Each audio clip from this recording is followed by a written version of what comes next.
ரஜினிய இங்க கொண்டாடுறோம். ஆனா நீங்க? கோலிவுட் பத்தி பேசுன சல்மான் கான். மத்த மொழி சினிமாக்கள நாங்க கொண்டாடுறோம். ஆனா எங்க படங்கள மத்த ரசிகர்கள் பார்க்கறதில்ல அப்படின்னு பாலிவுட் நடிகர் சல்மான் கான் ஆதங்கத்தோட சொல்லியிருக்காரு. பாலிவுட்ல ஒரு சூப்பர் ஸ்டாரா வலம் வர்றவரு நடிகர் சல்மான் கான். கிட்டத்தட்ட 40 வருஷங்களுக்கும் மேலா பாலிவுட்ல தனக்குன்னு தனி முத்திரைய பதிச்சவரு. ஆனா இன்னும் அவருக்கு கல்யாணம் ஆகல அப்படிங்கிறது தான் ரொம்ப பெரிய சோகம். நடிகை ஐஸ்வர்யா ராயுடனான காதல், மத்த நடிகைகள் கூட கிசுகிசு அப்படின்னு பல சர்ச்சைகள்ல சிக்கினவரு. இப்போ ஏ.ஆர். முருகதாஸ் இயக்கத்துல சிக்கந்தர் அப்படிங்கிற படத்துல நடிச்சு முடிச்சிருக்காரு. இந்த படத்துல சல்மான் கானுக்கு ஜோடியா ராஷ்மிகா மந்தனா நடிச்சிருக்காங்க.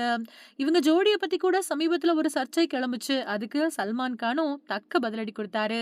என் கூட ஜோடியா நடிக்கிறதுல ராஷ்மிகாவுக்கோ, அவங்க வீட்ல இருக்கிறவங்களுக்கோ பிரச்சனை இல்லாதப்போ, மத்தவங்க சொல்றத ஏன் பொருட்படுத்தணும் அப்படின்னு கேட்டாரு. இந்த நிலையில ரஜினிகாந்த் சார், சிரஞ்சீவி, சூர்யா, ராம் சரண் இவங்களோட படங்கள நாங்க இங்க பார்க்குறோம். அவங்களோட படங்கள் இங்க நல்லா ஓடுது. ஆனா எங்க படங்கள அவங்க ரசிகர்கள் பார்க்கறதில்ல. அவங்களோட ஊருக்கு நான் போகும்போதெல்லாம் பாய் பாய் அப்படின்னு செல்லமா தான் கூப்பிடுறாங்க. ஆனா படங்கள மட்டும் பார்க்கறது கிடையாது அப்படின்னு ரொம்ப ஆதங்கத்தோட சொல்லியிருக்காரு சல்மான் கான். இது ஒரு வகையில சரியான ஆதங்கமா இருந்தாலும், ஹிந்தி போடா அப்படின்னு கோஷமிடக்கூடிய மக்களுக்கு மத்தியில ஹிந்தி படத்த பாருங்க அப்படின்னு சொன்னா, யாரு பார்ப்பாங்க அப்படிங்கிறதையும் கவனத்துல வச்சுக்கணும்.